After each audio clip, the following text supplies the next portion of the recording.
Hey, this is a pretty cool thing with Steven. Now, Steven works at All Star Charts. He has a really interesting background, which we go over a bit in detail in here. Not to mention, we also go over a couple other things in this that are quite interesting.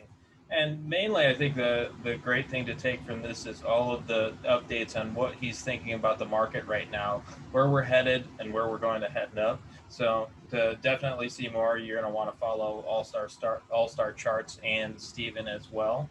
And let's get into it. I don't know. Like I said, I install what they send me. Hell yeah! But yeah. So this is Steven. We've been talking a bunch. Last year, I found Steven the first time. It was on I think Real Vision. Uh, Strongest stock in the strongest sector. I think that's what you were looking at. It was restaurant stocks, and Yes. Wings, yeah, Wingstop. yes. Yeah. So strongest stocks and strongest sector, and the whole idea of relative strength and all of this stuff. And I thought it was pretty interesting to see someone on there that was talking about things like that when Real Vision at that time didn't have many technicians on there in it per se. No, they didn't. And they don't now. Once again, I think they stopped doing it was called Trade Ideas Yeah. segment. But we used to go on all the time. A lot of the guys from the chart report, we would go on and pitch ideas. I did a video for them, a longer form video on gold back before gold broke out about 2 years ago too. Uh, Yes, I remember that. but yeah, no, I haven't been on in probably a year and a half, 2 years. That's, yeah, I don't know why they quit doing that. That was a very cool segment. I really enjoyed those things because it Me was. too. Short and eh, sweet trade idea, mhm. but I mean, that's the whole point of teaching people how to trade. And if you have this media company and your whole idea is we're going to show real trading, that's real trading. You right. can't really trade without those. Now, granted, like most people are setup junkies. They don't understand, like, really the trade really begins after you put on the trade, but it shows you how to enter and things that you don't normally see Yeah, people talk about. So, yeah, the that way was always people weird think, that they did that. the process. Hmm. What we used to do when we would go on is we would just do, the full top down approach, drill in from, hey, this is a strong sector, this is a strong group, here's a strong stock, here are your levels, your risk Hmm. reward is, skewed in the bull's favor. Your risk levels clearly defined at the prior highs or a Fibonacci extension, whatever it might be. So if we're wrong, you lose a buck, Hmm. you're out, you move on to other opportunities. Yeah. Kind of always been, we don't like opportunity cost. No, no. And then Steven works at the All Star Charts now, and you come from a accounting background. You're a Yes. recovering accounting person. Yeah. So I started my career at the Big Four, working on Wall Street as an auditor. Um, and that's when I became familiar with financial markets and really kind of fell in love with markets and knew that that was my passion. And there was still some steps for me to figure out what I really wanted to do and get to where I am today. But yeah, the first phase of my professional career was as a CPA, as an accountant, in both the Big Four and then in the hedge fund and the asset management industry. Nice. And then you got to meet, actually you were a personal accountant for Stephen Cohen at one point. Yes, So how did that go? How is he? What is he? What is he like? he's amazing. He's one of the most generous men I've ever met in my life. Very down to earth, class act. He got a bad rap back then. Um, we weren't doing anything that any other long short fund wasn't doing. I used to liken what happened to us as I went to UConn. So I saw the Huskies win a couple national titles. Um, and it seemed like after every year we'd win a national title, we'd have academic sanctions. And one year we uh, weren't even allowed to participate in March Madness because of the sanctions. So just like the NCAA, the SEC and the Department of Justice in this case, they wanted to make an example, right? Yeah. And shut down this kind of stuff that was going on with expert networks and how all these hedge funds operate. But we were the best ones. We were charging 40% incentive fees at the time. Everybody wanted to give us their money. So regulators go after the top dog, and then they say, hey, that's an example for everybody else. That's what happened to us. And Steve took it very gracefully. It was a stressful experience. I used to spend most of my days on the phone with the Department of Justice. I would have to report our net asset value to them on a weekly basis. They would argue with me. They would ask for backup and support for certain accounts and account balances on our balance sheet, whatever it may be. Things got really, really stressful when the banks tried to start calling our debt, because technically a lot of the debt covenants had clauses in them that ultimately said if you were involved in any type of criminal activity or even in, accused of it, that would be grounds to call our debt. And so a lot of phone calls, walking through Credit Suisse, Deutsche Bank, Citigroup, Bank of America all day, just walking them through our financials, making them comfortable that everything was fine and that we could easily pay that fine, which we easily did. I booked the journal entry for it at SAC Capital for the accrual for the liability. I wired the money. Wow. In 2 separate payments. I'll never forget it. But yeah, it was amazing to be there and live through that and be What were the size of those 2 separate payments? It was 1.8 billion total. I think the first payment was for about 600 million, and Wow. and we paid the other 1.2. Wow. But we didn't know what to do. We didn't have any real guidance from the government. We didn't know if we were paying interest on the liability, while we waited to pay it. So I was accruing interest on it each month without even having any clarity from them, because it never happened before. So before that, the biggest insider trading fine, don't quote me on this, but I think it was somewhere around $250 million. So $250 million. And then they hit Steve for almost 2 billion. Wow. And he laughed about it at our Christmas party.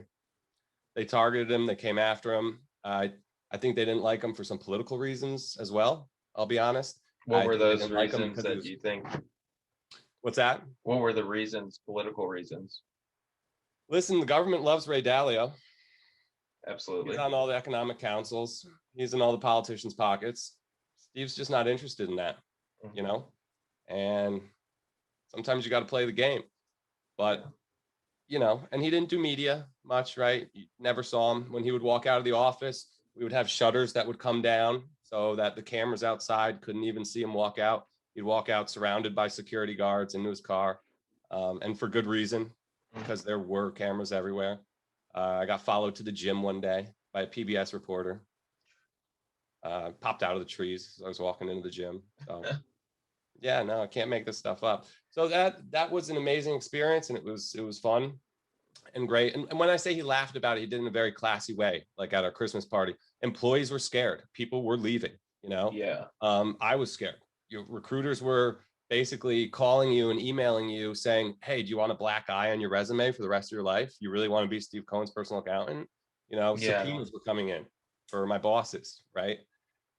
And you didn't know. I didn't know. I was 24. So it was a stressful time, and I eventually left because of it. After that, I basically helped them do the whole transition, almost 100 different companies. We rebranded from SAC Capital to Point 72, and I kind of helped see that process through. And then I left, and I came down here to Key West, and I just told my boss, I need a break. I can't do it anymore. It's crazy. It became a 7-day a week job. Not something I was excited to get up in the morning and do every day. And when I got to Key West, there was a laptop waiting for me, and I ended up staying on and working for them for another 8 months, in a reduced capacity. It got to the point where I was just available for a phone call if they needed me, because I might have been the only one who knew how to do XYZ on Steve's personal financials, right? So I hung around, and you never want to burn bridges, right? So I transitioned in as nice of a way possible, and it was a gift to me too, because they continued to pay me and give me the opportunity to explore other things and other hobbies. And that's when I found technical analysis. That was about 2014, 2015. Nice. Yeah, and that it's kind of interesting you talk about the political side of it. And I don't think a lot of people understand that, because once you get to such a large level, that's why it's always you hear people say very ignorant things like, "Oh my God, this person has this much money and they're not growing anymore. I can't believe it." Like, you don't understand what it is to have $1 billion and hold on to $1 billion. Yeah. You Oh know, yeah. that's very tough. And then we're talking about the political side of it, which is, you think of Bill Gates, for example. Before Bill Gates was Bill Gates today, Bill Gates was hated by the government. Hmm. All these things happened, all the antitrust suits, all these things came up for him until basically he reinvented himself as the Bill Gates he is today, put some offices a little bit closer to DC and called it a day. Now the government loves him, Yes, now and Jeff they're Bezos learned from that. yes. And that's honestly, like, it's really part of the game. And it sucks because you really you don't want to. Everybody should have their choices, like, everybody, if they don't want to be involved, they shouldn't have to, Right. but sadly they do push that They does do. happen. And there are some people who just want to be left to their own, and be Mhm. independent and not play that whole game. And that was kind of the way Steve rolled. He was content with himself and his business and taking care of things there. I mean, he loved just growing SAC and just Mhm. seeing us thrive and do well. I mean, that at the end of the day, that's what he wanted more than anything. The guy was at work before me every day. Wow. He was there until 5 or 6, later than most of the traders every day. Um, just loved it and was so good at it. He would go on walks during lunch just about every day, especially during the summer when it was nice out. A beautiful campus there that he built. And he would walk with an analyst just about every day and just pick his brain, hear his idea. They talk about a stock idea, and you'd see him walking around campus. So he wasn't some type of hedge fund manager who was like you couldn't go near him, couldn't email him. He was accessible. He was nice, and he was incredibly generous and understanding, and a great boss. So, and I'm very happy for him. I will say that he finally got the Mets, because back then we bid for the Dodgers when I worked there. He's been trying to get a baseball team for a long time, and Yeah. the Mets were his number one choice. So, Oh, things worked nice. out in the end. So you could tell he's very happy. He's on Twitter. He's active now. So, you know, Nice. gives me a reason to watch the Mets again. Yeah. That's funny.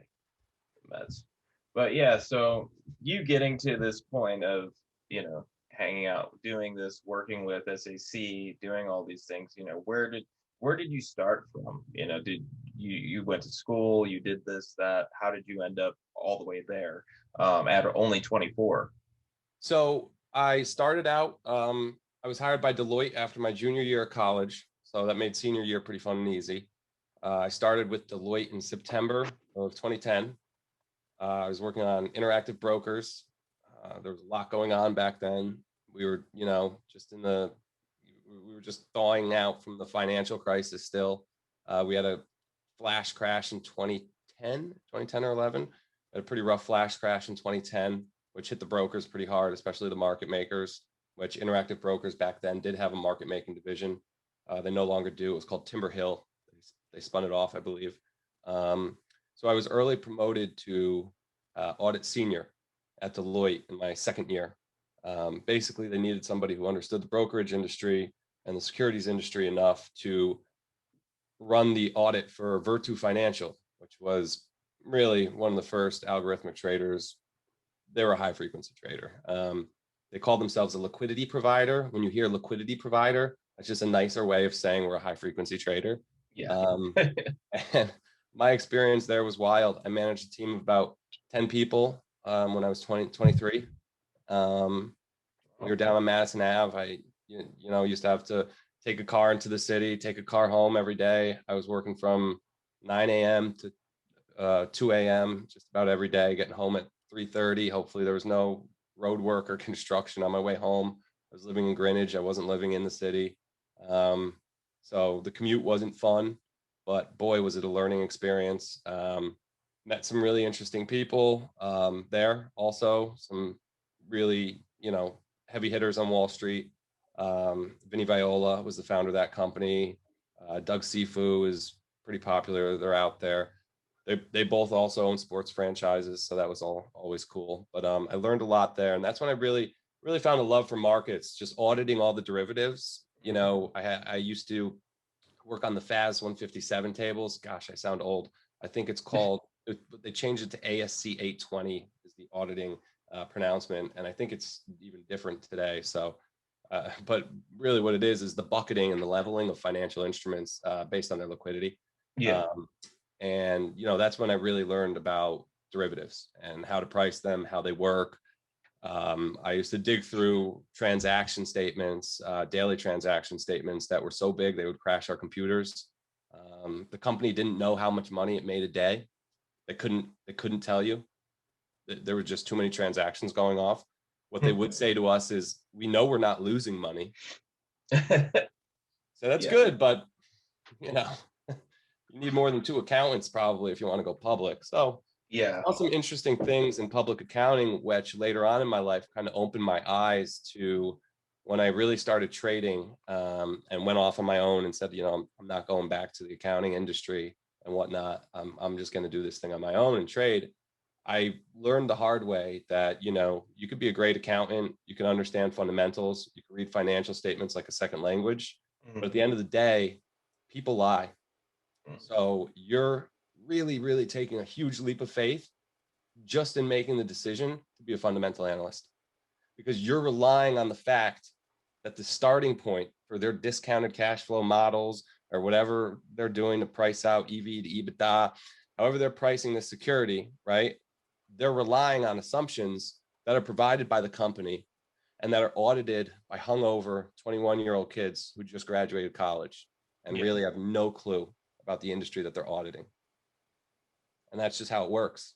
So when I got burnt and thought I was a value investor and was buying GE or Sun Edison while the stock was crashing because, gosh, what a great value it was. You know, the stock just got cut in half. Their earnings are the same. So I'm getting it for, you know, half the price. I'm going to buy more.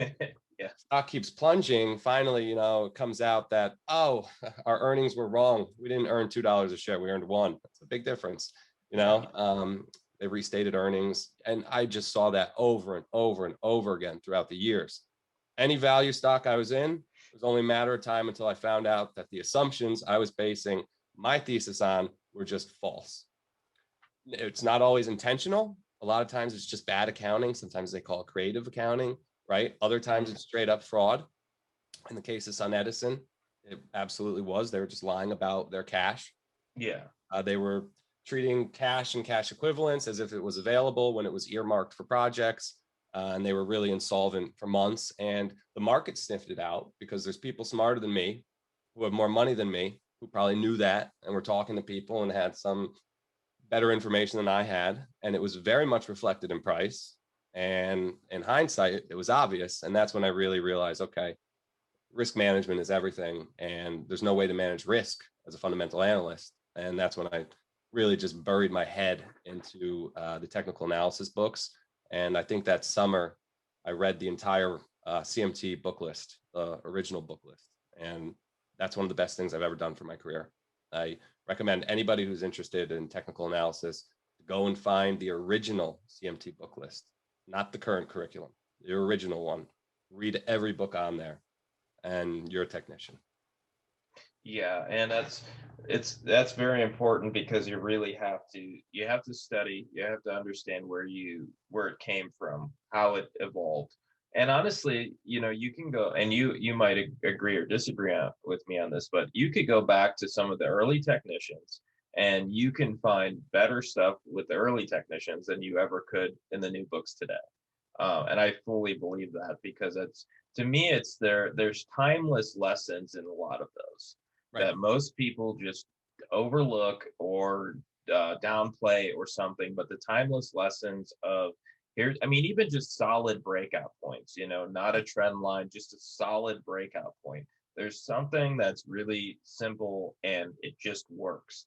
And most people just who have new technical analysis books, they don't think about that. They don't do that. They want to make it look more complex than it is. Well, that's just a part of Wall Street and the financial services industry in general. I mean, the greatest lie that they ever told the world is that this shit's complicated. It's Mhm. really not. They want you to think it's so complicated and so complex that you need an advisor. You can't do it yourself. Don't even try. Don't even try to learn it. That's crazy.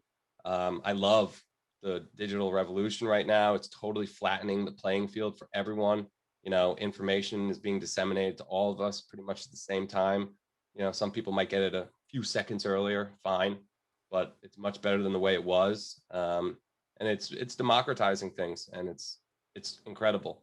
And back to your point about the old books, yeah, Edwards and McGee, Murphy, you know, all the forefathers. Those are the books you want to read. Nissan on candlesticks. Martin Pring, I really enjoyed a lot of his stuff.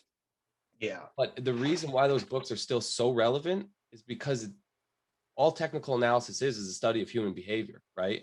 Yes. And we don't change over time. We don't change very much, at least not, you know, in a century. That's nothing.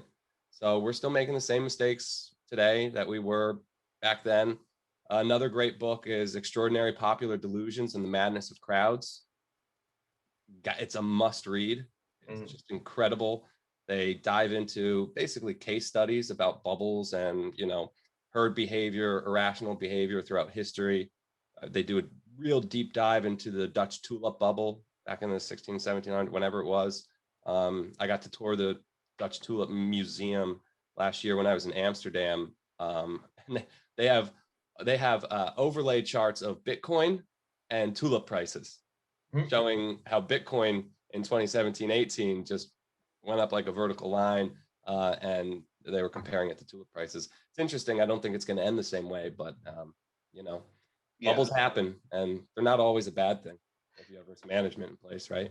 No, and your point out about, you know, it is crowd psychology, you know, and that's, to me, is one of the most important pieces of understanding this, and maybe having more faith in it, because a lot of people, they look at technicians and they're like, I don't know. But if you really go, like Gustave Le Bon had a great book, The Crowd, the book you just mentioned. Like, all these books are really relevant to really understanding how humans behave, what they do, why the price action is important. I think it was Bruce Kovner who talked about, you know, you can be as fundamental as you want to be. You can look at every single earning statement, whatever you want, but if you're not taking it being, what did he compare it to? Like a heartbeat, like someone basically, you're not taking the temperature of a patient, because you have this chart and it's telling you everything right in front of you. And if you're ignoring that, that's at your own peril. Like, you shouldn't do that.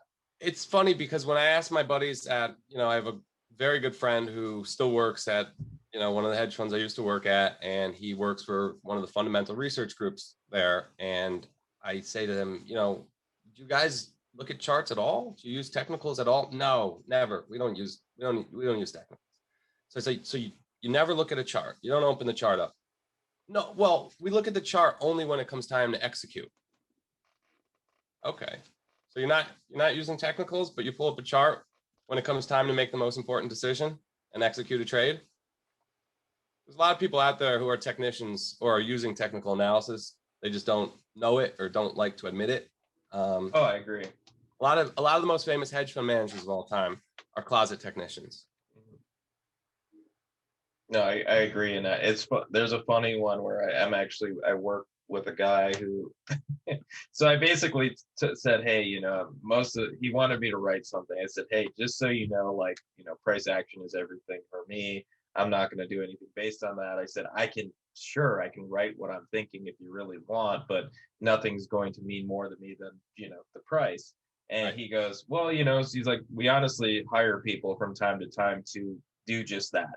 Basically take what the price is saying and just write about it. And basically, like you said earlier, like, this is the 21-year-olds out of college, like, hey, you know, we're bullish on coffee. Write up what you think about it, you know. And there was an interesting one.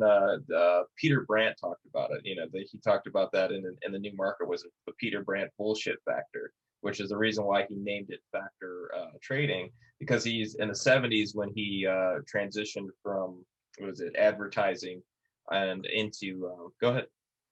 No, I'm listening. I'm listening. I haven't gotten to that chapter yet, so you're making me yeah, I have FOMO now. I'm gonna have to go read it. It's great. Yeah, it's great. And he basically says that he was going around to McDonald's and working for these people as an advisor, at first, and he would basically be like, okay, this is breaking out, and he'd go up to a couple people on the trading floor and say, hey, what do you think about coffee? What do you think about sugar? What do you think about lean hogs? And they would say, well, this is my reasoning. And so he would just write, this is the bullish reasoning, and he'd write it down. And so that the traders on the floor called it the Peter Brandt bullshit factor. And that's why he named his service factor. Yeah. Peter's great, man. Yeah. He's one of the first workshops that I went to, my first CMT symposium, and him and a couple other guys just blew me away. I remember Brian Shannon's presentation too, just really spoke to me.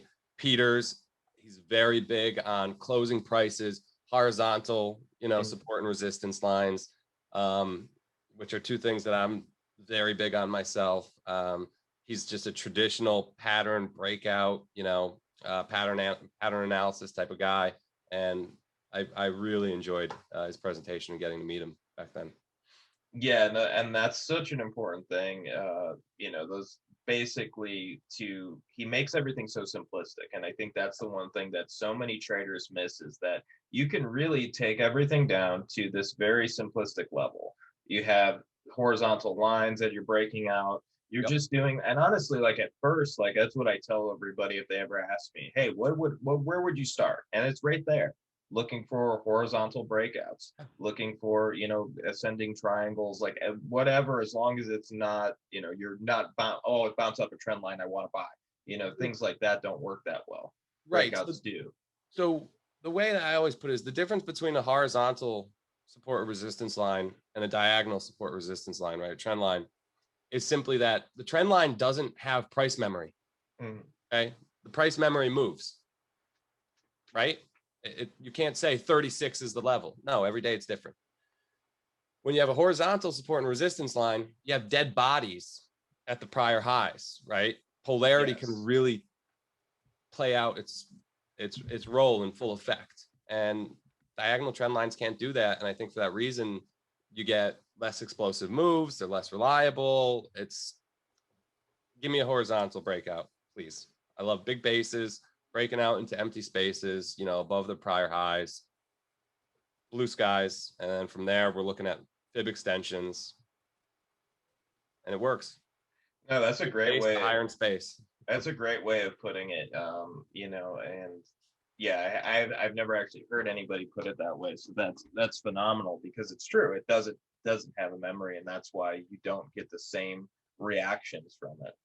Right. Very interesting. So before we get off of SAC, I wanted to kind of, you mentioned something when we talked the other day, which was having seizures on the trading floor at SAC. So I'd love to hear about that, if you wouldn't mind. Yeah, absolutely. Sure. So, one thing I learned in my professional career is you got to take care of yourself. You got to take care of your body. You got to take care of your mind. And early on in my career, I was hungry and I wanted to, make it and move up fast. And I wanted to move into the front office and be a trader at SAC and all this stuff. And I was working my butt off, and it was killing me. I had no social life. Well, I did, but it was a wild one and completely unhealthy. And I wasn't sleeping much. Yeah. And I was abusing drugs and alcohol. And it simply, I was taking medicine to go to bed and medicine to wake up. And a lot of the guys in that industry were doing the same thing. Unfortunately, that's something that I learned when I was working down on Wall Street for Deloitte years earlier. And it is unfortunately a part of the industry. I've seen lines getting blown off desks late at night when people are trading Japanese markets and European markets. It happens. It's not just in the movies. It's nothing like Wolf of Wall Street, but it's there. And it's nothing like Billions either. That show's garbage. It really is. I digress though. But no, I wasn't living a healthy life. I wasn't taking care of my body. I was stressed out. I would come home from work and I was just a nervous wreck. I was overwhelmed. I was drinking too much, and I had a seizure early one morning, about 9:30. My body was physically withdrawing. from drugs and alcohol, and I had a Yeah. grand mal seizure, and you know, pretty grateful to be here today. I had a buddy of mine kind of heard me kicking around, and he, I guess, held my tongue out of my mouth and all this stuff. But it was a scary moment for me, and you know, I learned from it. I don't regret it. It built character. It made me the person I am today. It set me off on a new path. Really, that was my breaking point in a way. When I was just like, this is too much. I got to go. Not working for me. And for a few years, I said to myself, God, why did I ever leave SAC? Why did I really messed up? But you can't try and connect the dots, you know, in life in the present time. You just have to kind of wait for hindsight, and things will tend to work out and fall into place. And when you look back, everything makes sense, and hindsight's 2020 and everything's beautiful. But in the moment, it could be really scary. So I basically blew up my accounting career after that, and said, I'm going to find something different where I can wake up in the morning and look forward to what I'm about to do. And ever since working with JC and at All Star Charts, and even before that, because I was working at some other fintech companies and just doing fun stuff, doing research, doing things that I loved, trading all day, not all day, but trading every day like I want to. Yeah. Not having to report my trades to a compliance department and be restricted in what I can buy and sell, and not I used to break all the rules, and compliance would yell at me over and over and over again. And You're that's supposed to get 3 stressful. strikes. I think I got 7. Um, but that's just, for me, I have a very entrepreneurial spirit. My father owns his own business. He always had. I grew up around that. I always loved the fact that, yeah, he worked his ass off, especially during tax season, but he was always at my football games, my basketball games growing up. And that's something that rubbed off on me. I worked with him from a very young age. And I just, you know, his work ethic was contagious, and the way that he ran his own business and was the boss of things was just something that always appealed to me. And there was a time when I thought of, you know, bringing my own book in and kind of making it Strazza and Sons and running the CPA shop together, but it almost felt cheap, um, as if, you know, what a spoiled kid. I'm just taking a business that's already built and is a smooth running machine. I want to build something for myself, you know? Yeah. And I'm not good at taxes. I'm a CPA, but, well, I'm not even a CPA anymore. I don't pay my dues, but I passed all the exams I used to be. But I'm not good at taxes. Taxes are IRS accounting, and tax accounting is very different from financial statement accounting. And sometimes you just have to be honest with yourself and know when you're not good at something. You know, there's Yeah. some things that, you know, will speak to you right away, and you know, okay, this is something I can excel at. Then go do that. Let somebody else do your taxes. So it wasn't for me. It wasn't interesting. It wasn't fun. The best part about it was I got to work with my dad. I loved that. Yeah. That was amazing. So blessed and grateful for that. And I've learned plenty about taxes, which is important, very important. But now I get to look at charts every day, all day, every morning. And man, I'm excited to get out of bed. Sometimes I get antsy on Saturdays and Sundays. I can't Yeah. wait for Monday, market to open back up. So. No, that's awesome. And that, yeah, the point on just being able to do something you really love to do, and not waking up every day miserable going to something that you hate. It's really important, because longevity is important. And you mentioned all the stuff you went through built who you are today, which is phenomenal. And without those experiences, you wouldn't be there, because there's always a breaking point where you hit something. You know, not to mention, like, you go through life as a kid, and you just mentioned that you played sports, and so you're healthy, you're doing stuff, you're having this good time doing all these things, and then you grow up, and then you get stuck in something. But I think it's also says something about your personality, and same with mine, is that when you do a sport like that and you're working to be the best at that, you just do that in everything, and you almost overkill everything. And that's also a very normal thing in drug addiction too, which was my thing, is that, you know, I was certainly the best addict I could be, you know, certainly the, you know, whatever it was, I was very good at it. But it's a type A personality thing. Yes. Really. Yes.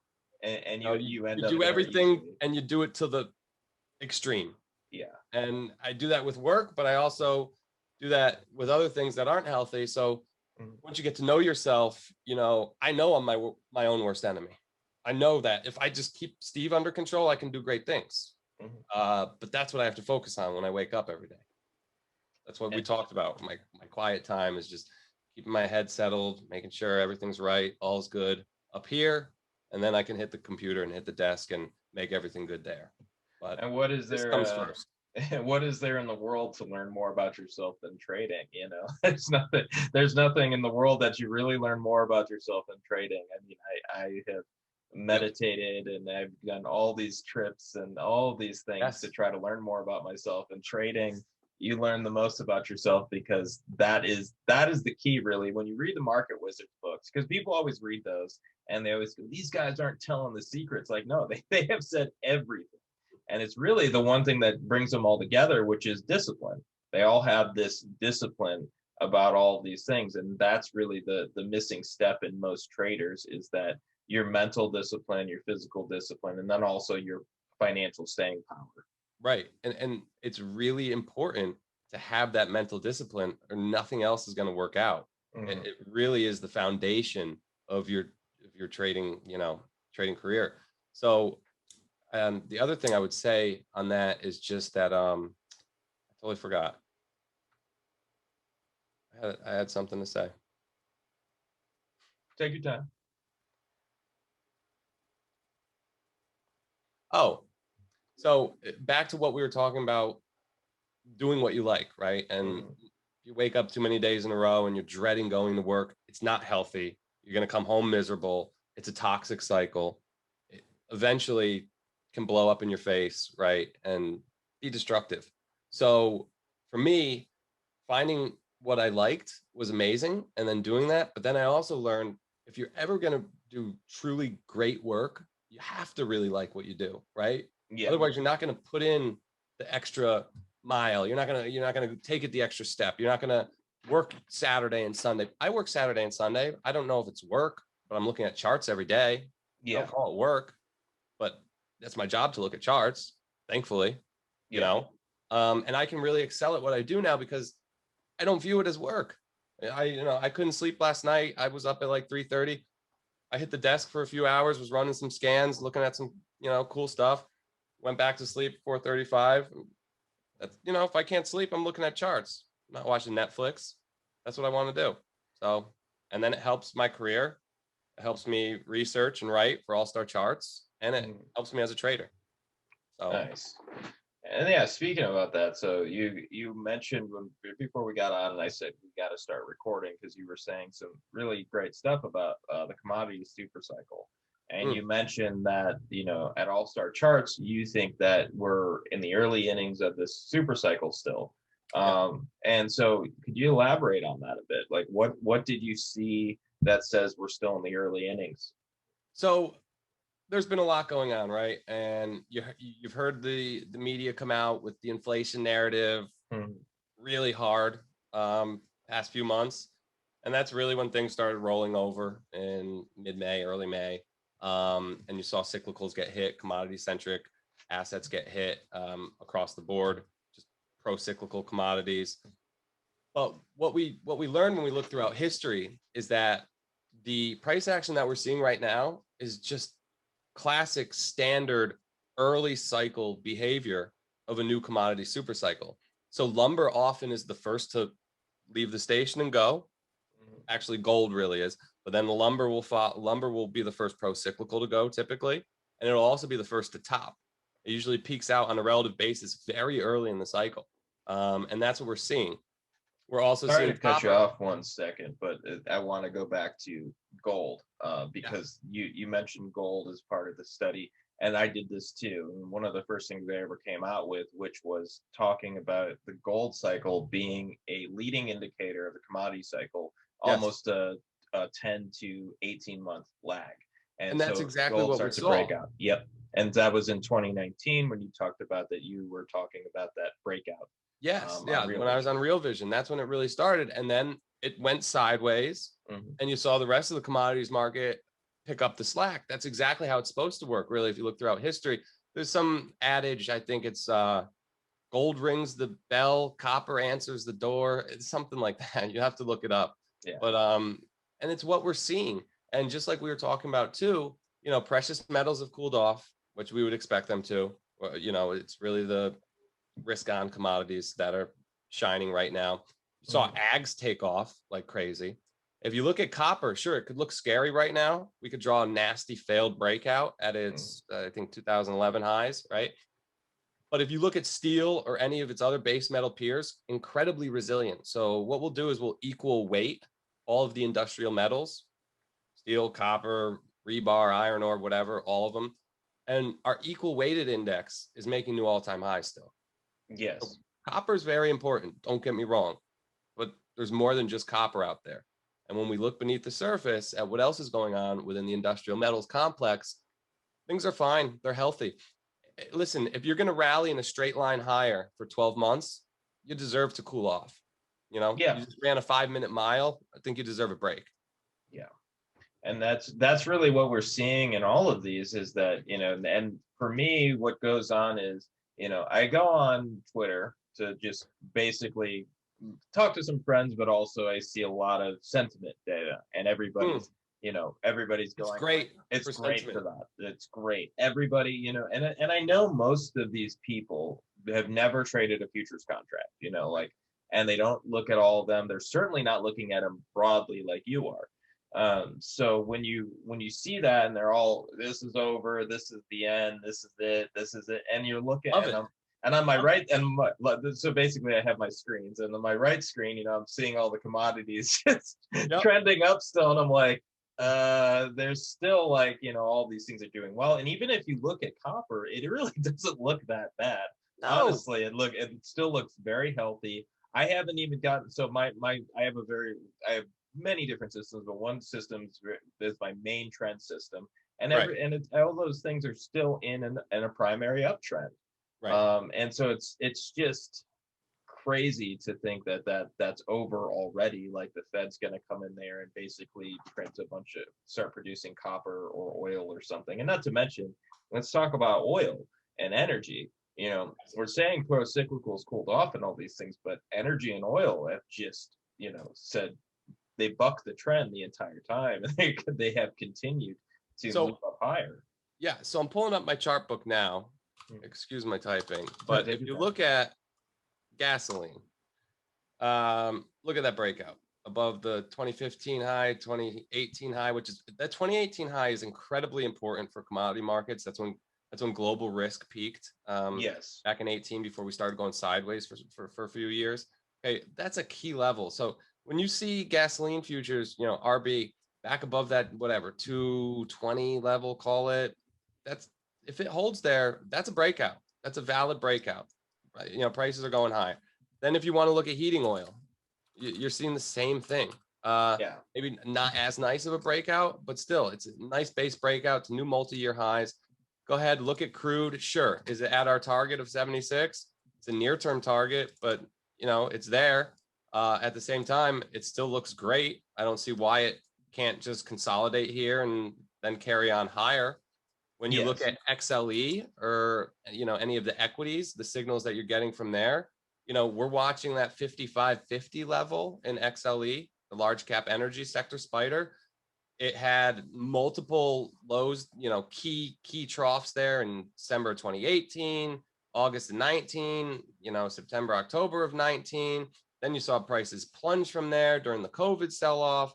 And now we're right back there knocking on the door. Meanwhile, explorers and producers, XOP, are pretty much back above that level. I guess they gave it back this past week, but they were close. Natural gas stocks back above that 2018 low of about 14.20.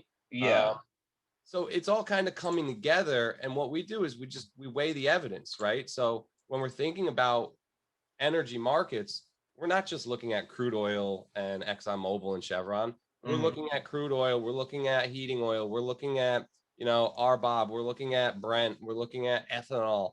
We're looking at all of it. We're looking at ethanol's one to really, really speak about, because that's been just a monster. Which one? Ethanol? Yeah, ethanol. So that one's really interesting, and we call things like ethanol and palladium Notre Dame. right? Because if you're a sports fan, they're in the independent conference. They kind of do their own thing. They're not a part of the Big East or the ACC or anything else. So we always say, oh, ethanol is Notre Dame. In other words, it doesn't really fit into energy because it really has a lot of agriculture influence in its price, but it's not full agriculture either. It's still ethanol at the end of the day. So, and we feel the same way about palladium. It has a lot of base metal qualities. It's used in production process and a lot of things. It doesn't exactly trade like gold and silver do. No. So that's Notre Dame in the precious metal space. There's a lot like that. There's a lot. The commodities markets, the more you dig in, I mean, there's so much there. Oh yeah. I mean, it's just, there's so many that, I mean, even the crazy thing that, people don't see, like something like lumber, for example, where you were just talking about. With lumber correcting 50% is very normal, which For is lumber, yes. Yes, for And lumber, that correction is actually pretty normal, and I'm not actually as worried about it as other people are. No, and I'll tell you why else I'm not worried. That was a supply and demand shock. And what went on in the housing market during COVID was very abnormal. People were not expecting for the demand for housing to skyrocket during a pandemic like it did. They were not ready for it. There was a total supply and demand dynamic imbalance, to the point where, I'm telling my team, and when we have our internal meetings, I'm just saying, listen, don't overthink lumber here. Don't overthink the intermarket implications. Don't overthink the global macro right now at all. Markets are such a mess. They're full of mixed signals. You're doing yourself a disservice. It's like trying to put together a puzzle when you don't have all the pieces. Just wait. Absolutely. And you mentioned this one before we got on, and this is something that I brought up too, is the summer doldrums. We're in that period right now where it's just going to be whipsaw city. It's going to be nasty. It's a shakeout summer. Yes. That's it. It happens every single year. It's very, very normal. Yep. And the last year was one of the only years that we had some crazy rally, but once again, it was only really tech. And tech became such a huge part of the S&P 500 that it held everything up. I mean, if you look at breadth during that time, it's absolutely horrid, but the NDX held everything up. And that's kind of what we're seeing right now. Like if you're looking at macro and intermarket analysis, like I have positions that are very odd. I have a long NASDAQ position, long energy sector position in futures, which is, I'm with you, buddy. Yeah, that's odd, those are oddities. And I'm looking at, but once again, like as I always say, like put it on, like you got the signals. Right. Take it, and as this moves, it might be like this. It might honestly go, okay, here's energy, and energy falls off the cliff, and NASDAQ takes over. Sure. Any of those, or it could be the opposite. Any of those things can happen, but you're also protecting your portfolio by being in both of those, having signals for both of those. And what you're really doing at the end of the day, which is so important, and so many people just, miss the forest for the trees when it comes to this sometimes. When markets get messy like this, and there are so many mixed signals and things are as bifurcated as they are, you just have to trade what's in front of you, right? Yes. Treat every trend and every chart on its own merit. If energy stocks are breaking out, but the 10 years crashing, right? And the dollar's ripping, so you would think there's going to be headwinds on, cyclicals and risk on commodities. Don't do that. Don't take it to the second or third derivative. Just buy energy if it's breaking out. Maybe the dollar reverses, you know what I mean? Maybe the 10-year reclaims that 1.4 level. We don't know, but if energy stocks are breaking out, energy stocks are breaking out. Define your risk and plan your trade your plan. If you lose, hopefully your loss is minimal and you can move on, and hopefully you're making money on the NASDAQ. So.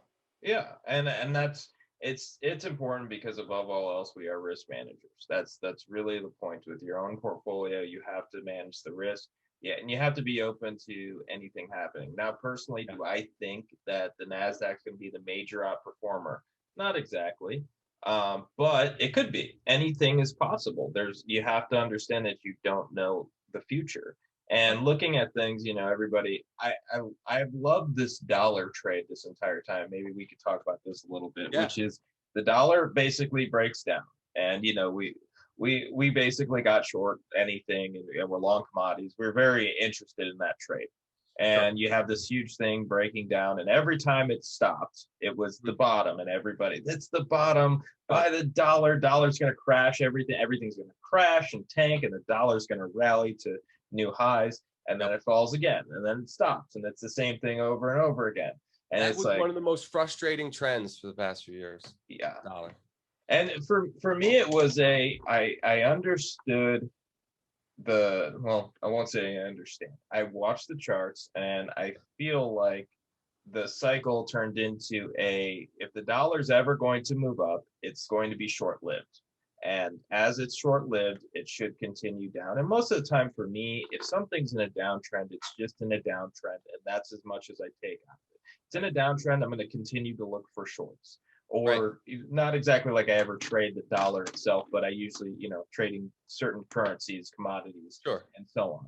So, what do you think about people and their inability to really take a trend? Now, granted, those people will be right at some point, and I will be the guy who's like, oh yeah, I got stopped out, and that's the end of it. But what do you think about people's inability not to be able to really stick with a trend and understand how a trend works? I feel bad for them. I mean, you could lead a horse to water, but you can't make him drink. I mean, listen, the trend is your friend. Yeah. This is not, rocket science. If you're in a strong uptrend, we treat it as innocent until proven guilty. If there's a primary uptrend in something and it's consolidating for a year, like maybe Amazon is a recent example, zoom out on Amazon. That's not a chart that we want to be betting against, right? Yes. We're not making the bet or the assumption that continuation pattern is going to resolve lower because of the context of the underlying trend, right? So you see it all the time. And for me, I've seen it enough. I'm not going to fight it. It's a losing battle. So, in my personal trading, I've found that my life is much easier when I'm looking for continuation patterns within underlying uptrends or continuation patterns within underlying downtrends for shorts or bearish bets or puts. That's what I always liked about what you guys do at All Star Charts is you guys are constantly posting, and it looks like you guys train everybody to kind of do that similar style of trading, where you look for these trends, you look for relative strength, you look for these areas, and you just execute. And honestly, like, that's good trading. Like that's sure it sounds simple, and I know a lot, like it's like the trend thing. It is simple. And we're not trying to pretend like it's more complicated than it is. We try and educate our clients. We want them to be able to do it. We want them to understand, the stuff we're writing about. Exactly. And a lot of them do, and it's awesome when we get emails where they'll interpret a chart, and say, "Oh, did I do this right? Is this the right fib extension?" Yeah, rock on. Those are the best emails. No, you're absolutely right, and it's just very the more simplistic you can get, the better off you really are. And there's so many people and that's what I think happens a lot in these trends. You have the trend, it stops, you want to be the hero. Like, trust me, there's times where I sit here, I don't trade it anymore like I used to, but there's times where I want to be the hero and be like, yeah, that's the bottom in the dollar, it's going to rally here, or the bond, trust me, I'd love to be the hero too, but it's not profitable long term. You want to catch those big trends in the middle, those little things, they don't really matter. Catching perfect bottoms is not ever going to make you money. It's never going to be consistent. You're absolutely right. I mean, I use a lot of fishing analogies, and anybody who reads my stuff is probably sick of it by now, but if you bottom fish, you're going to catch a bottom feeder, and it's going to taste like shit, If you wait, get out into the open, ride the wave a bit, and go off on a patch reef, you're going to get yourself a nice yellowtail, just some good eating. He's not swimming on the bottom.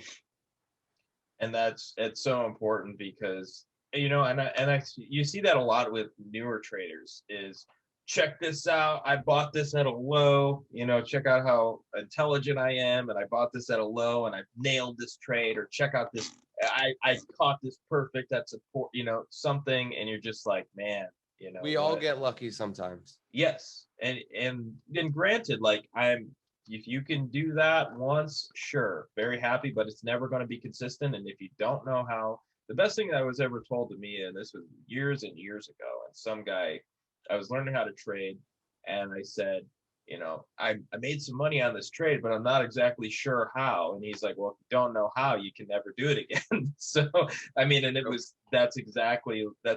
me, that's stuck with me so much to this day. I mean, that's got to be 12 years ago now. But that's stuck with me so much to constantly understand why I'm doing what I'm doing all the time. And that's what drove me to being more systematic. Not 100% systematic, but just the bumpers, basically, like I explained it earlier, which is, you have bowling and you have these bumpers on the side, and basically it just kind of keeps you in line. You could still trade well, but you're not going to basically end up in the gutter. And that seems to really help a lot. And then you just understand why you're making money, because your back test will tell you why. Yeah. And it's simple as have a plan. Yeah. Have a plan. Don't just jump into a trade. Know when you're getting out, know when you're wrong, know where you're taking profits, have a time stop, all that stuff. If trade's not working, go elsewhere. The fish aren't biting, go find another reef. It's, there's always the markets trending somewhere. There's no sense to hang out in trendless markets. You're going to get chopped up, in every which direction. It's happened to me in my trading account past, a few months back. And like we were talking about earlier, I am in so much cash these days. I'm selling premium, which is not something I typically do, but that's all information that I use for the way I'm viewing the market too. I can take my trading account, see what I'm doing. I journal daily. I have my little trading diary, right? So I'm constantly rethinking about the way I'm thinking and why I'm putting on trades this way or that way, or why I took it off. And then it really helps clarify my thoughts and let the smoke clear on my view on the broader market. There's information in there if I find myself selling premium, or that I have very low, small exposure compared to what I typically have on. That's telling me it's probably not a great environment, right? So, and then I could apply that to my research. Yeah, and that's a very important point, and something I actually talk about a lot, which is, for me, having so many systems, I like to have a few different ones, and they're always running. It doesn't mean I'm always trading all of them, but they're always running. And so if I have 6 different ones, I will be able to see what exactly is working well in this market environment, what isn't working well in this market environment. Are you constantly tracking that? Yes. And I have month to month, quarter to quarter, and then year over year.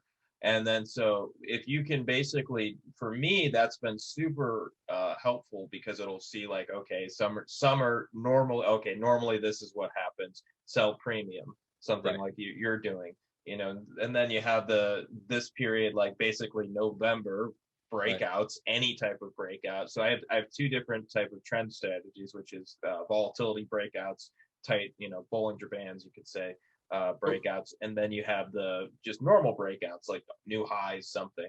And basically during that period, it was whatever was breaking out, buy it, it's going to work.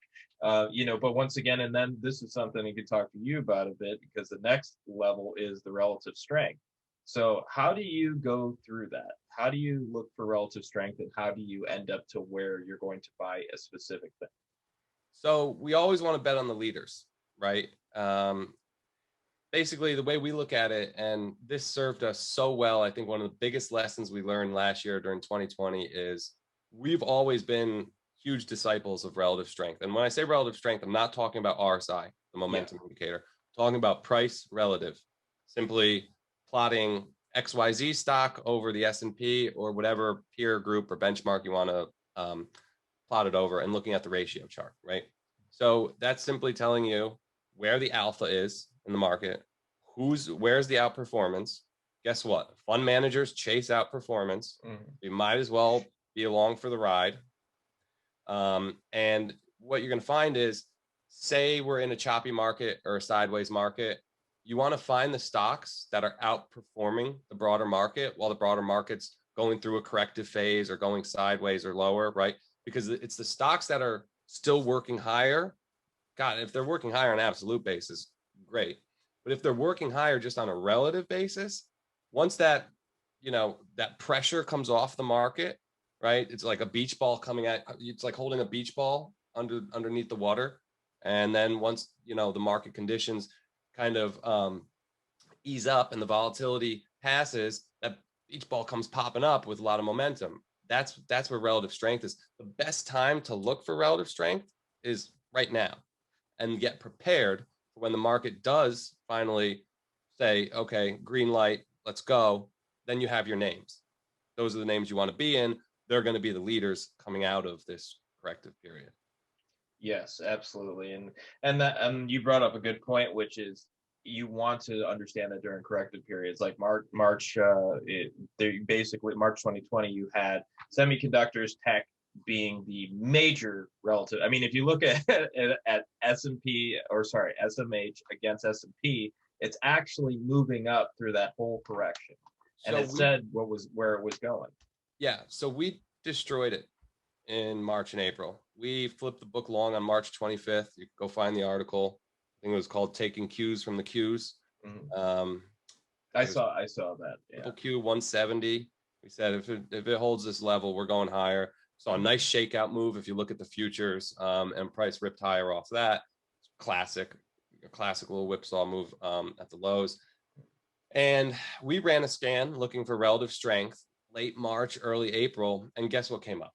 Zoom, Teladoc, HubSpot, DocuSign, Moderna, every stock that you wanted to be in, Peloton.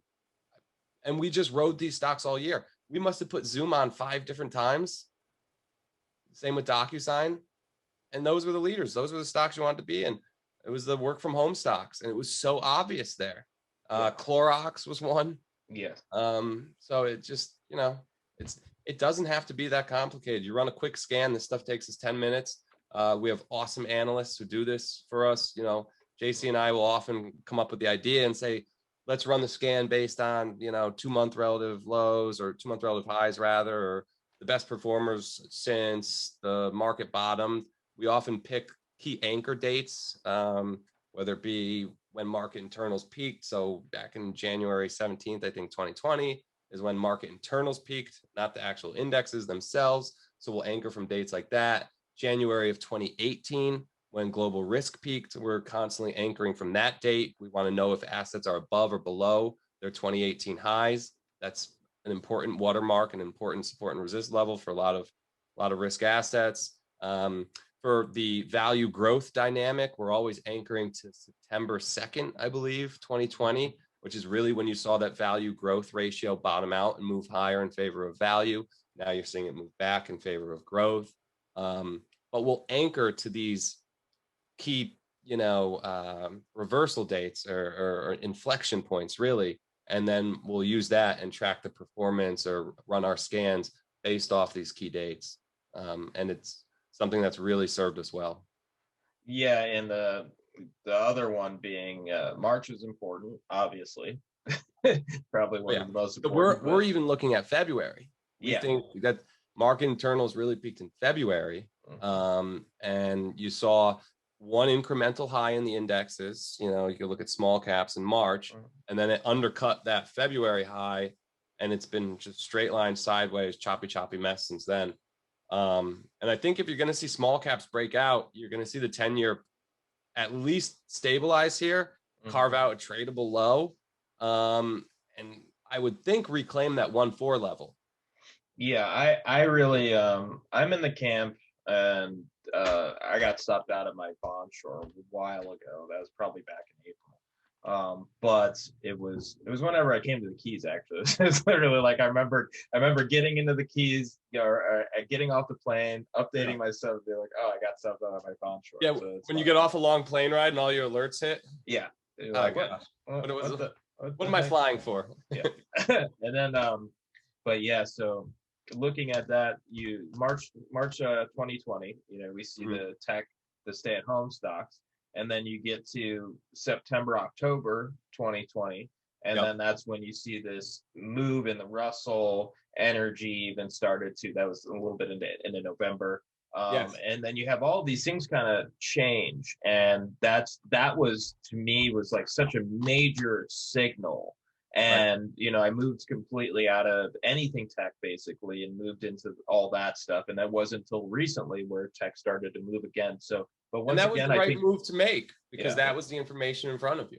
Right? yes, and that's And now we're back above that 1.7 level. We look at IWF, IWD for growth versus value. It's right near its .com bubble highs. The primary trend is higher. And if it's above 1.7, you have to err in favor of growth right now. I think it's going to be messy for a while, and probably chop around that level. But if we're above 1.7, it's growth. And that's not what we were anticipating. We really thought things were going to start to move in favor of value and more cyclical oriented groups, because that would make sense in a new commodity super cycle. Hasn't worked out that way exactly in recent weeks. So we're never dogmatic in our approach. We don't cling to our theses and views. When information changes, our opinion changes. We have no shame in that. We'll short Amazon 1 week. It'll rip in our face, take us out. We'll flip the book and go long. Yeah. We've done it before, you know? And the one thing to just, well, this might be my own personal pet peeve, but I always have this issue with the value ETFs and the growth ETFs, because they're just what issue? weighted. They're so heavily weighted these days. They used to not be, but they're so heavily weighted now in like financials and energy and value, and then tech and the growth. And not even by the sector though, Jason. I mean, the growth ETF is terrible. Look at it. It's dominated by MAGA. Yeah. It's the $1 trillion club. It's gross. It's gross. And it's to me, it's like, if you're going through this and you might look at it, and it's fun to kind of get in the value growth debate because everybody's kind of in it. But if you're looking at something and you're going, okay, I'm going to put on this trade, you're going to take the tech ETF and the energy ETF and look at it relative to the S&P or whatever you're trading at that time. So that's kind of why I have that one problem with it, because it's not really feasible to do anything with. Like, you've never, I mean, tell me if you have, but have you ever bought the growth ETF or the value ETF? No. Same. I don't like indexes and ETFs that have too much of a too much exposure in just a single number of stocks. And the NASDAQ has become that way. Tech's become that way. Growth's become that way. Like I said, it's Apple, Microsoft, and Amazon make up like 30% of a lot of these indexes. So if they're going up, the whole index is going up. It doesn't really matter what's going on underneath the surface. You can't underestimate the index drag effect that these mega cap behemoths have on a lot of these indexes. So when that ever reverses and those companies stop working, passive investing is in trouble. I mean, there's a lot of people in these ETFs that really are dominated by 4 or 5 big names. And, when internals, aren't there, or I'm sorry, if it flips in a way and those names aren't working anymore, you're not going to want to be in those ETFs. And they've been working for 10 years now. So people are pretty used to this. I'm a growth investor. This is the ETF I own. Well, there's going to come a time when that's not going to be where the alpha is. The NASDAQ has led for long enough. Yeah. And on your point of my thoughts, and this is also, we all have thoughts. That doesn't mean I'm going to trade it. but my thoughts are that we have, like you were talking about, the 10-year. I can see this being a very significant area where the 30-year, the 10-year, they start to reverse here. And I could see that, that either tech could continue to outperform, but I personally think that it's a kind of a rotation, because good bull markets will rotate. And as good bull markets rotate, we have that, okay, tech is taking over a little bit, and I think it will come back to cyclicals and all of these things still continuing to be the outperformer at some point. But we want to be once again, because we're traders, we want to be in strength wherever it is. It doesn't matter. You got to trade what's in front of you for the foreseeable future. It's growth. And yes, we are in the camp that long term, we're going to see, value reassert that leadership. We're just asking when, how long could it take? It could be next week. It could be next month. It could be next year. So all we can do is trade what's in front of us right now. And that's these mega cap growth stocks are taking off again and leading the market higher. And then you have isolated areas like energy that still look good. So, you got to swing at the right pitches. And if they're not there, you could sit out. There's no called strikes on Wall Street, right? Absolutely. And that's important because sometimes it's time to, like you said, time to go fishing. I love it. Yeah. Markets like this, I used to get upset and annoyed and frustrated. Now I'm just like, hell yeah. Nice. I could hit the links or the water. Cool. Same. I post less and less as the market gets choppier and choppier. That's true. Listen, I've learned over the years the hard way that if I'm active and if I'm hanging out trading these choppy markets for my strategy, I'm not doing myself any favors. I'm better off and I need to be in front of the screens some days. So yeah, it's worthless to do at certain points, So, but so getting on the all-star charts, so there's a lot of people who have newsletters who are traders and aren't traders. You obviously trade, sure. And you mainly trade options, correct? Yes. Yeah. I mean, I have a retirement account, and I will own equities in my savings account, but my trading, my day-to-day, trading, binary option strategy.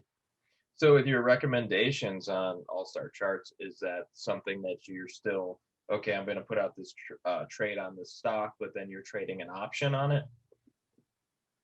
So we don't make recommendations. Everything's for informational purposes. Yes. We will outline trade ideas, right, and give people setups of stocks that we like and are buying. But yes, and for my case, I'm typically recommending or putting out trade ideas about the equity. And then I'm not actually trading the underlying, I'm trading a derivative of the equity. But my research complements my trading and vice versa. So my trading makes sure I have, my head to the grindstone. I know everything that's going on. I'm reading the tape daily. I know when things are hitting the wire with earnings releases, upgrades, downgrades, FOMC meetings, OPEC meetings, economic releases, whatever it might be. I know when things are happening, so I can trade around that, navigate around that. That also helps because we don't like to recommend stocks. Or I keep saying recommend. We don't like to put trade ideas out on stocks that have earnings coming up, right? I don't like event risk at all. And the reason why I only look out usually about 2 months max for my options trades is because I don't want the event risk of earnings. And the premiums get juiced if you wait until after earnings, right? If you're gonna go out to an expiration right beyond an earnings date, you're gonna see those premiums get juiced. I don't need to pay that. A lot of times stocks will run up into earnings anyway. It won't be reflected in premium. That's really some sweet money there when you can find those opportunities. But no, my trading style, even though it's slightly shorter term than my research at All Star Charts, we're trying to make money this quarter. They definitely complement one another. They're close enough in time frame, and I'm often long a lot of the stuff that I'm writing about, or short a lot of the stuff that I'm bearish on, just through the options. Nice, and that's really important, because I worked with a guy who was a person who just, he was so lost on what that was actually going on. And we would talk about it and be like, hey, like that trade lost, this much. And you'd be like, oh, it doesn't matter. Just hold on. Like everything was just hold on to it forever. And like, what I like about your service is you guys really, you guys risk manage first above all else. You guys put out these ideas. You guys do it in a way that's actually trading, whereas a lot of the newsletter services don't. They put, and it really misleads people. It's a really big disservice because if you're not doing any of that stuff, you can't consistently make money. And then you guys on top of all those things, and this is the coolest thing, is that you subscribe to your service and you can learn how to do it yourself. It's not something that you exactly have to subscribe to forever. You might want to, but you're going to learn so much just by being in there for a year or so. No, I appreciate that, Jason. And that's something we pride ourselves on, and we've made an effort to do more and more of over the years. I mean, JC had an EDU section, educational section on the website 5-6 years ago, probably. It's nothing new. He's been writing educational posts forever, but now, we make sure we're doing at least one a week. We have a charting school. You can take, 7 full courses where JC just lays out, like you said, we have our own little all-star charts approach. He's not going to bring you through every single indicator and talk about average true range and the MACD and Bollinger Bands and everything. He's going to talk about our approach, what we use, top down, focus on price, momentum, relative strength, keep it simple. We don't have a massive toolkit. We don't need it. Our toolkit actually gets smaller and smaller as the years go on. I don't have moving averages on my charts anymore. If I can't tell which way the 200-day moving average is sloped, then it's probably not something I want to be buying or selling because it's a sideways mess. If I have to turn on the 200-day moving average and make it visible, then it's usually sideways anyway. So yeah, things like that. I like that. A lot of times we're just looking at price. We're not even looking at momentum anymore these days. Price relative is still very important, but we love educating our clients. We want them to understand the research we're putting out, why we're writing the things we are. And like I was saying earlier, it feels really good to get those emails when they send us a chart and they're charting the same way that we are. It's very cool. We've actually hired a number of people, myself included, that were initially clients. So Nice. I have another analyst on our team right now who was a client just last year, and now he's writing for us and researching for us. So Very we have cool. a great team of young guys, and it really makes things a lot easier for me and JC and everybody else, so that we can really just focus on the research and running the business and making sure all the content's out there. And yeah, we're really blessed. I have the best team of analysts in the business, me and JC. So it's awesome. Nice. Yeah, I follow a lot of them. I know you got the commodities guy. I'm always following it. I'm always Ian. sharing his stuff. Yeah, Ian. Yeah, it's very, because it's just you just really, it's such an underrepresented area in trading. And it's so and it always has been, and that's a lot of things people don't think about, because they think of the 70s and they're like, it was huge. No, it wasn't exactly huge then either. It wasn't anything, actually. They called it voodoo when I Yes. started on Wall Street. Yeah. You didn't say technical analysis. That voodoo shit? No. Yeah. It had like a bad name. I don't know why.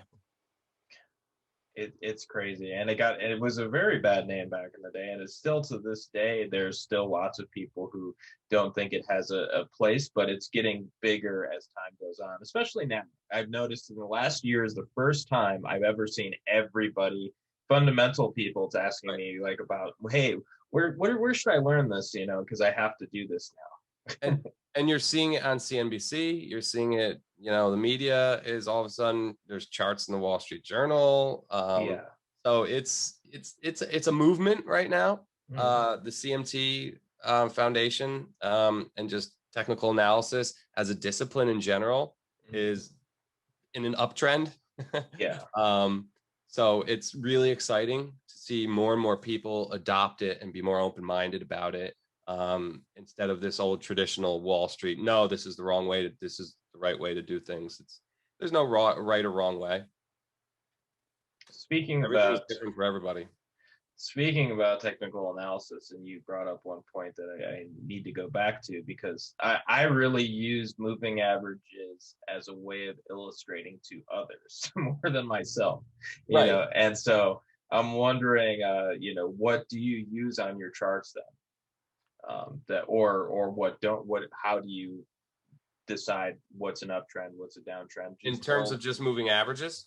No, without moving averages. Without moving averages, how are you trading? Because I don't either, and I'm just curious what you do. Higher highs and higher lows. Isn't that great? That's simple. I mean, listen. It is. It really works. If you zoom out far enough, and you don't have to zoom out much, 200 days is less than a year, right? 200 trading days is less than a year. So you zoom out a little bit on the chart and you can tell which way the primary trend is headed.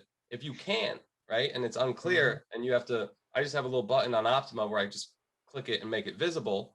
If I have to click the moving average, 9 out of 10 times, it's sideways or sloped sideways, and the market's trendless, and that's not something we're interested in.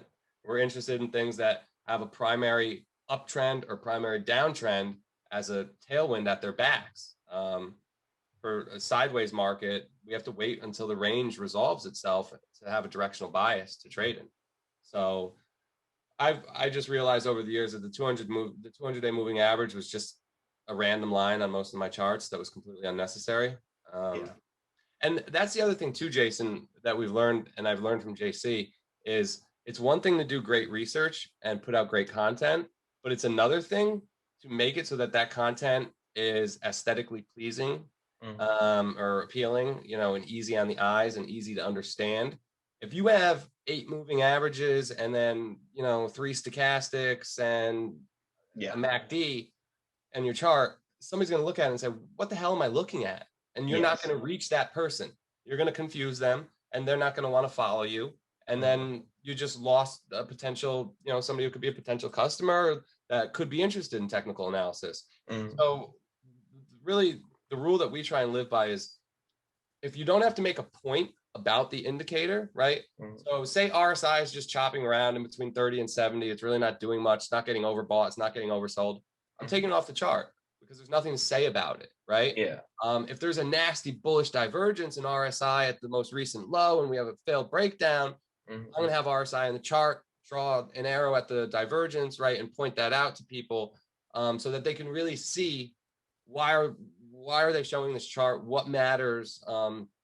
And sometimes it's as simple as just showing a giant base with, former price highs and price taking out those highs, and you circle the breakout and draw an arrow. People get that, so you keep the charts simple, and that way you get through to people and they can speak to people, and people might say, okay, this is something I want to learn more about. If you send them a chart with squiggly lines all over it, you're never going to break any ground.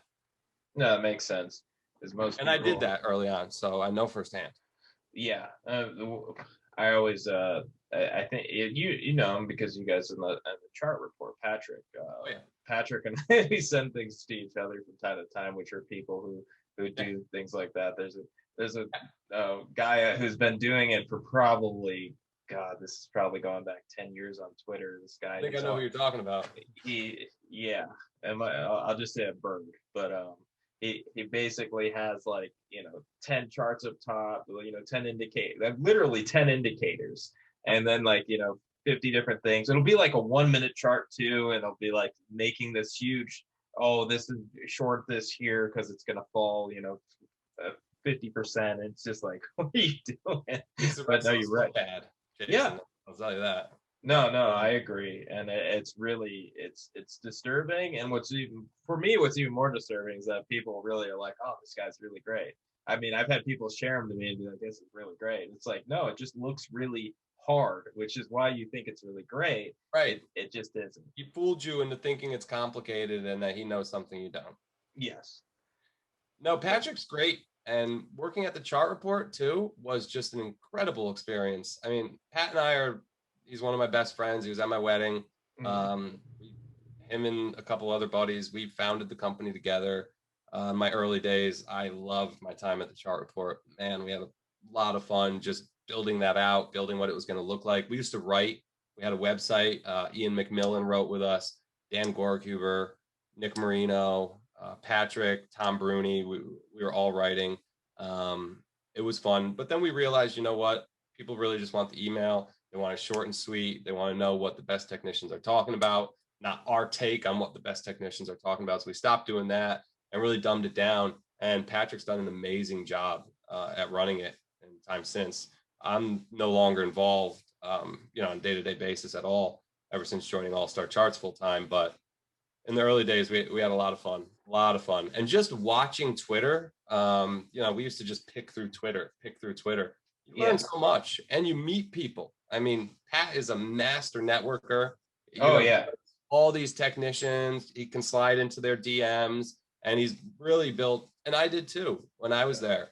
and I still am at All Star Charts. Like, it's just the networking that you can do in the FinTwit community, via Twitter is incredible. And if you're not taking advantage of it, you're making a mistake, because No, it is. these guys are so nice. They're friendly. They want to help out. If you're hungry and motivated and want to learn, they're there to help you. Ask them to be your mentor. They're going to say yes most of the time if you're willing to do the work. And then when you get to the point where you figured some things out on your own, people are going to start asking you to be a mentor, and then it's time to pay it back. And it feels real good. The community is really nice. We're all friends out there. And I missed having the CMT symposium last year, because it's nice having everybody get together and go out and talk about this indicator and that indicator and what's going on in these markets. But I met a lot of great people through the CMT Association. Oh yeah, I mean it's really interesting how wonderful everybody is in this industry. Yeah. I grew up in BMX industry, which I rode professionally, and I got to meet a lot of people at a certain point. But as coming up, it was like, oh, you're a threat. Like everybody was a threat. Every single person was a threat. Right. You kind of think of like Michael Jordan in the Last Dance documentary, like he's just like, oh yeah, like that's how everybody who was a pro looked at anybody who was below. I never Right. did that because I had certain people that were above me teaching me the right way to be. Right. And then getting into trading, it was like everybody was like that. I mean, I went out with Adam Coos a couple times, and Love Adam. yeah, just meeting like like say hi, online. And not to mention, let's actually go back to master networker Patrick. So Patrick's the one who actually connected us, So Patrick hits me up, at people that you would never meet in a million years, you start to meet. It's very cool. So I absolutely agree with that. Yeah, no, Patrick's the man. If you ever want to get in touch with anybody, ping Pat. Mm. No, he's phenomenal. He knows a lot of people. He's just a good solid people, like just wants to have a fun conversation with, you about trading, and doesn't really, he's genuine about it. Like he's not networking with you just to be like, hey, what's up? Like I want to get you in my he's very genuine, and he's 100% genuine. He loves what he does, just like the rest of us. And there's some exciting stuff coming down the pipe for Chart Report from what I hear. So cool. Stay tuned. Nice. So yeah, that's probably about it. I think we covered about everything. The one thing that I ask everybody, which is, if you could go back to a younger version of yourself and give any advice to, and this is mainly to newer traders trading, 1 to 2 years in. I don't like to start with people who are brand new. I like to think about myself at 1 to 2 years for this question. So you're 2 years in. What would my advice be? Yeah, well, for yourself or any trader at about 2 years in, what would your advice be? Learn from your mistakes, know what you don't know, and don't be afraid to fall straight on your face and fall hard. And when you do, it's got to hurt. You got to feel it. And everybody's different, right? If you're a college kid, a couple $100 might be a lot. If you're 28, it might take 10, 20, $30,000 for you to actually feel it. I don't know. Everybody's different, but you got to lose enough money that you're going to remember that lesson. And that's very important. And the earlier it happens, the better. The second thing I would say is, don't be afraid to say, I don't know. When you're young, that is the best time. One of my mentors taught me when I was working at Deloitte.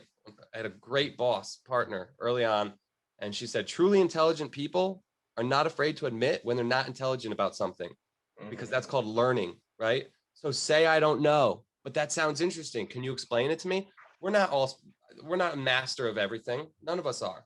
If you're pretending to be, then don't trust that guy, right? So know what you don't know and lean on those people who happen to be experts in that area and learn from them. And then just specialize at what you're good at. Don't try and overcomplicate it. Keep it simple. Absolutely. Your head straight. You brought up a great point about just knowing what you don't know. I grew up with my grandmother, who's a very accomplished person, and Me she's too. I used to live with my grandparents and loved it. yeah, their grandparents are the best. Yes, they are. They're the absolute best. But she would always, I mean, we could be anywhere in front of anybody. Yep. And she, I mean, I'm talking, she had meetings with mayors and governors and everybody. And they'd say a word that she didn't know. And she'd be like, what does that mean? Yeah. And they'd be like, well, it's, you know, and then she'd be walking 10 feet over, grabbing a dictionary right in front of everybody, you know, Right. like just no shame, no nothing. There shouldn't be. No, and that's how I've always looked at things too. Is just like, you know, just always be willing to say what you don't know, Right. you know, and Otherwise, also you're going being- to keep not knowing it, right? yes, yes, What's the alternative? and that happens. Be open. Just own it. Oh, I don't know. That sounds interesting, though. Can you explain it to me? There's nothing wrong with it. People respect that. And you know what? People like to riff on what they know about. They love that. So Yeah. it's, you both win. Oops. Yes. No, good point. So, all right. Is there anything else you wanted to cover? This was fun, man. Thank you for having me. Oh, thanks for coming on. It was a great conversation. I could continue more, but you know, I don't know if anybody'd want to listen to another 2 hours of this. We'll talk more offline. Yeah, but it was great to talk to you. Really fun. So thank you so much for coming on. This will be very insightful for everybody. So, all right, thanks. Thanks for having me, Jason. Of course.